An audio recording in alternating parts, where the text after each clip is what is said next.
Good afternoon, statisticians. I just thought I'd make this video because in this part of the unit for test two, you get your first quiz. Exciting time. So I'm going to go through the directions of how to do that quiz.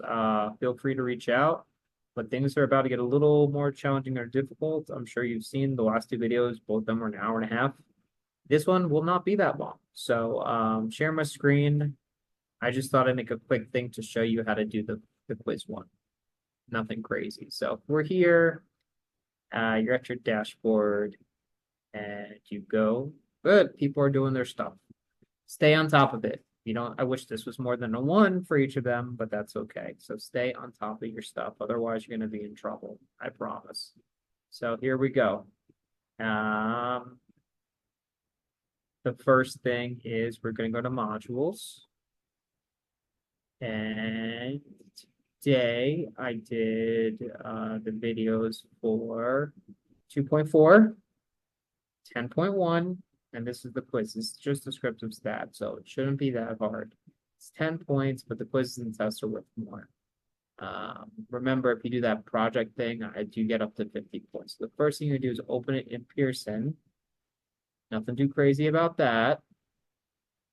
Notice I gave you how many attempts? 3 attempts. You do this late, you're going to lose 1% per day deducted from the score. I don't want you to turn in stuff late because it's just so hard for me to keep track and grading everybody. But let's go to start test. I'll show you what it looks like so you're not too afraid of it. Okay, here we go.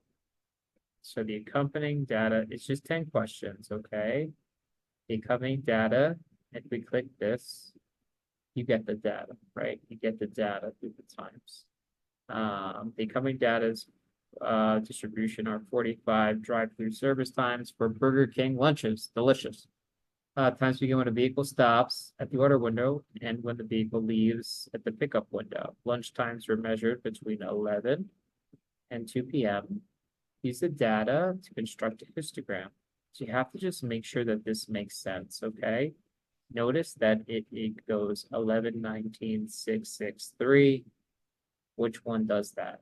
Which one looks like that? Which one has the second one being the highest one? Notice that there's only going to be two real choices. We're just really looking at A and C. But what's the difference between A and C? Look at the bottom. This is 0 to 200. This thing doesn't go up to 200. So we know which one we tested. It's got to be C. So that's how we can do the first one. Now, if you go to 2, you click around. You have not completed. Yeah, you can leave the question. Move on without first attempting the current question. Okay, so I'm just going to click this. Yeah, that's fine. I want to show you another part of this. Okay, cool. So here we got another graph. Now I got a line graph here. Give the numbers of indoor movie theaters below. You construct it. You just have to use the data. Now, if you want to, we click this, we can literally open it in Excel and just make it. It's not so nice, right? You can copy wherever you want. If you want the line graph, whatever one you want, I'll just show you how to do it. Oh, okay. Get over yourself. All right, just trying to see it.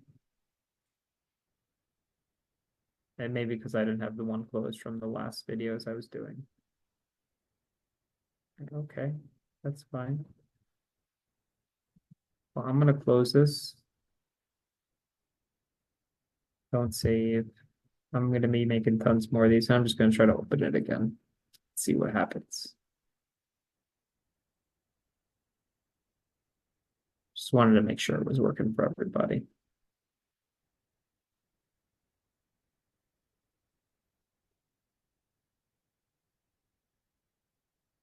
Some of them let you open in StatCrunch, some do Excel. I don't really know. So basically what I'm gonna do, and then enable editing.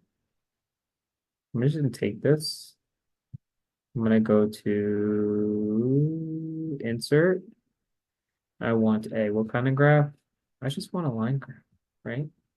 Now, this one doesn't really look like any of the ones we have because we have two lines that are not created equally. So This isn't really helping us, right? Because we have these 1, 2, 3, 4, 5, 6, 7, but we want these years to be here. So we need a different graph. So let's insert a different graph. I think we actually need a scatter plot for this guy. Nope. Okay. So it's not letting us do what we want to do with it, but that's okay. That happens. So let's actually figure this out. I guess I should have read the question too. Get out of here. Construct a time series graph with the years on the horizontal axis and the numbers of theaters on the vertical axis. That's what I'm trying to do.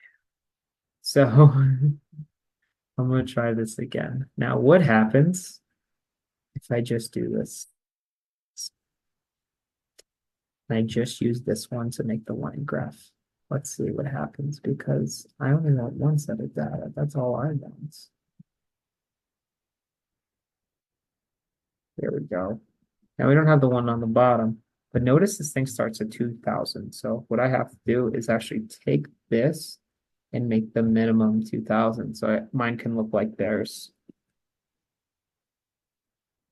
20,000, sorry. Nice. Now it should look just like one of the pictures. And we can look at them and see which one it looks most like. It's not this guy. It's not this guy. It's either one or two. I like one the best. That's just me. Okay, so try your best. I helped on a couple. I thought I'd obviously help just to get started. And then I don't know. There appears to be an upward trend. Oh, so we have to compare it to this one. This is a downward trend. There appears to be an upward trend, unlike the other one. It appears to be an upward trend, unlike the which have a downward trend. It appears to be an upward, then downward trend. I don't think it's no. I'm going with C. So it doesn't really tell you to the end, but that's what I would do for that one. So try your best on these. You can click these for the full data set, copy in a clipboard, or go through here, scatter plots, whatever ones you want. I would just put them all in Excel and work with them. If you've got questions, try your best, but so this would be a helpful video just to show you what it looks like so nobody freaks out before quiz one. Yeah, just like I did with the test. So good luck with everything. As usual, I'm here to help. So anytime you have a question or anything like that, I'm not going anywhere. Take care and good luck.